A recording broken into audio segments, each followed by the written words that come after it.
नमस्कार भक्तजनों। आज हम सुनेंगे खाटू श्याम बाबा की वह अद्भुत कथा जिसे सुनकर हर भक्त की आंखें नम हो जाती हैं और मन में भक्ति का सागर उमड़ पड़ता है। खाटू श्याम, जिन्हें कलयुग के साक्षात दाता और शीश का दानी कहा जाता है, उनकी महिमा इतनी अपार है कि जो भी सच्चे मन से पुकारे, बाबा तुरंत उसकी नया पार कर देते हैं। खाटू श्याम जी का असली नाम बर्बरीक था। वे भीम के पोते और घटोत्कच के पुत्र थे। बचपन से ही इतने वीर थे कि 3 बाणों से पूरा युद्ध जीत सकते थे। इसलिए उन्हें कहा गया, 3 बाण धरिया श्याम हमारा।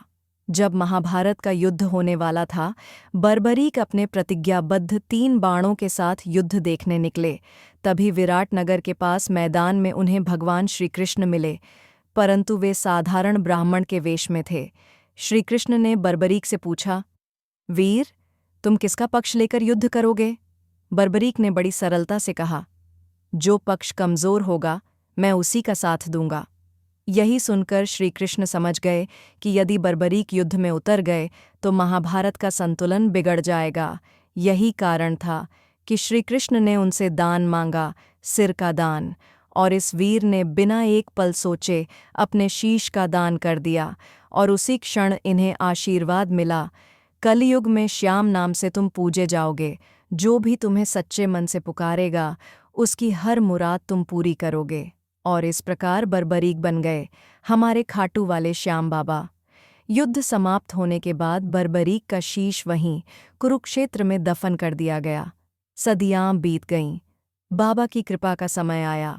एक दिन राजस्थान के खाटू गांव में एक किसान अपने खेत की जुताई कर रहा था।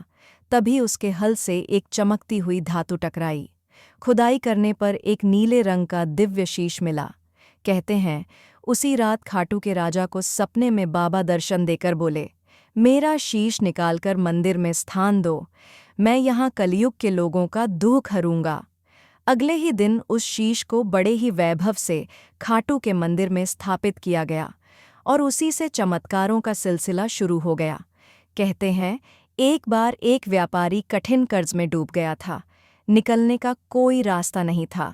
वह रोते रोते श्याम बाबा के दरबार पहुंचा और सिर्फ इतना कहा, बाबा, अब मेरा कोई नहीं। उस रात उसके स्वप्न में बाबा आए और अगले दिन उसका व्यापार अचानक चल पड़ा। कर्ज मिट गया। व्यापारी ने मंदिर में आकर कहा, श्याम ने मेरी किस्मत लिख दी। एक माता अपने अपंग बच्चे को खाटू धाम लाई। वह बेटे को बाबा के चरणों में रखकर रोने लगी। आरती के समय अचानक वह बच्चा उठ खड़ा हुआ। माँ चीख पड़ी, बाबा, ये कैसे हो गया? लोगों ने कहा, श्याम की धरती पर करुणा का सागर बहता है, यहाँ कुछ भी असंभव नहीं। हजारों उदाहरण हैं जहाँ किसी को नौकरी मिली, किसी की शादी तय हुई, किसी की जान बची, किसी की किस्मत बदल गई।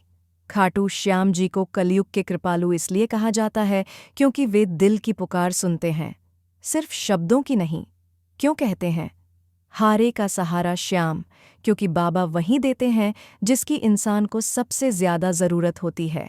कभी साहस, कभी रास्ता, कभी भाग्य, कभी सुकून। उनके दरबार में न कोई बड़ा है न छोटा, सब बराबर। और जो भी यहाँ आता है कहता है, मैं खाली आया था लेकिन खाली वापस नहीं गया। खाटू श्याम सिर्फ देवता नहीं, वे आशा हैं, सांत्वना है और जीवन की नई शुरुआत है। जो एक बार उनका नाम लेता है वह कहता है, श्याम मेरे सांवरे, दीनन के रखवाले।